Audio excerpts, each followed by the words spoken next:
I just think we kind of got some answers to that. Maybe they're not always. He was throwing some dimes. I don't know if there was a better player in the league than Deshaun Watson yesterday. Name one. Tweet me who was better yesterday than Watson. Maybe, who knows? Taki was good in a small, limited sample size, Peter. Look at this. Taki didn't do this. That's the full enchilada. Right over Devin McCourty. Kyle. Sorry. Kyle, I mean, listen, I know A.J. Brown had a good run. I know Nick Chubb just had a good, but this was, it's a quarterback. Listen, we will take it up tomorrow on Angry Runs. You guys are the jury. You have to make the decision, really. Deshaun, 14-10. He wants to make the decision if he's going to win, and he decides, yes. Touchdown, kick a QT. Come on, kick a QT. Kick a QT, Taki. Great day for names. Third quarter. Game's still going on. So New England's flickering playoff chances are starting to be like dust in the wind. 21-10. Cam looking. He goes deep. Touchdown! Who is that? Demir Bird was balling. Bird. I thought it was maybe Shefsky. Demir Bird, touchdown. And okay, so he had himself a day. Big numbers. Fourth quarter.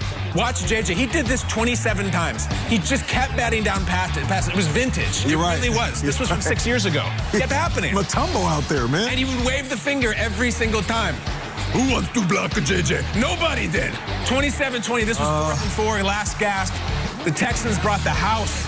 Shout out to Rack Cornell for bringing pressure. They got to Cam. He could not get the ball away. And listen, that's 4 and 6, my friends, for the New England Patriots. Say what? In a very good AFC. 27-20 Texans.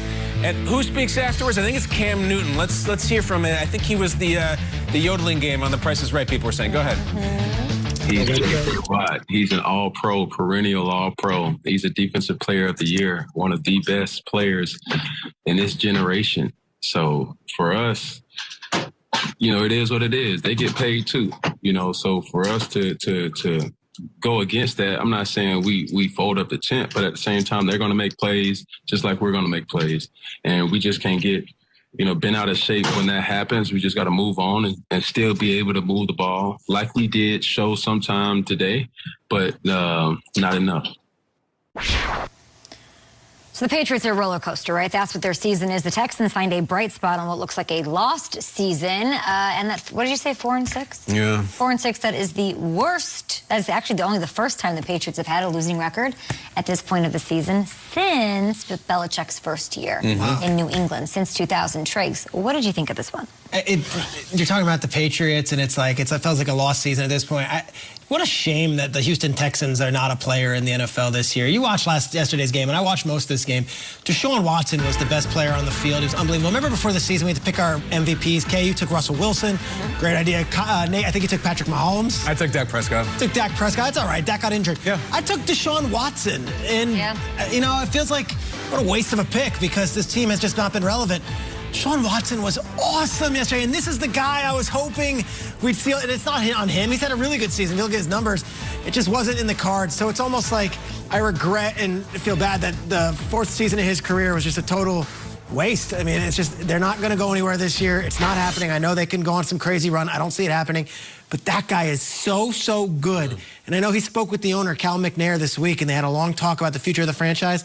I'd like to think he has a voice in what they do next, both with coach and potentially with GM, and then maybe getting him some skill players. To trade DeAndre Hopkins away and then see the season be completely lost, what a shame. Deshaun Watson's really good. No doubt about it. In the winner of the "My team's record doesn't reflect how good I am" award is Deshaun Watson. You look at the record and he's just sitting there scratching your head. You said it in the highlight.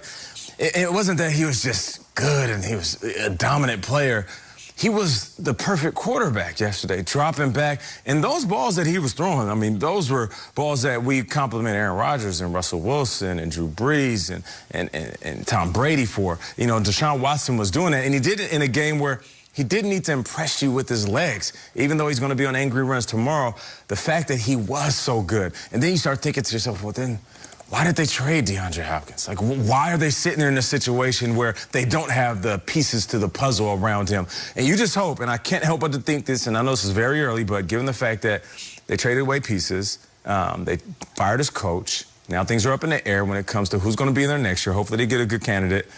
Like, is it going to be one of those situations 10 years from now where, like, man, I just wish Deshaun Watson was on a better team. Yeah. It's like what people are kind of saying about Matt Stafford.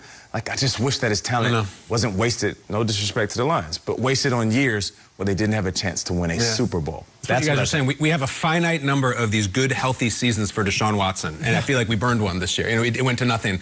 The scariest thing you can say in what we do is to look at the camera and say, the Patriots are done. I don't believe it, Kyle. ship. I did it last week. And I got to say, it felt a little bit like going in front of the mirror and saying Candyman 3 times. You know, if you say the Patriots are done, the lights off, and Belichick's right behind you, and he's going to kill you. The Patriots are done. And I'm not celebrating. I'm not doing a dance. They're done. And I know they're done when Bill Belichick is losing to one of his former assistants. I mean, this is a hallmark that goes back 20 years. If you want to talk about Mangini or McDaniels or O'Brien. He loses to Romeo Crennel. They're 4-6. The AFC is loaded. They're done. And the only reason I bring this up is because this is much bigger than this year. This is history. This is American history. This is almost bigger than football. Because the year that Tom Brady left, Bill Belichick brought him in an MVP quarterback, and they couldn't make the playoffs. Meanwhile, Tom Brady is coasting towards the NFC playoffs. Those books will be written. And when Jim Gray inevitably writes the Tom Brady book, there's going to be a chapter about what we saw yesterday, and it's going to be a page-turner. This is bigger. Big scheme of things. You know, the Generals have their rooms with those tables with their war pieces on it. The Patriots piece just got knocked off the table. They're not going to the playoffs this year. I'll say it again.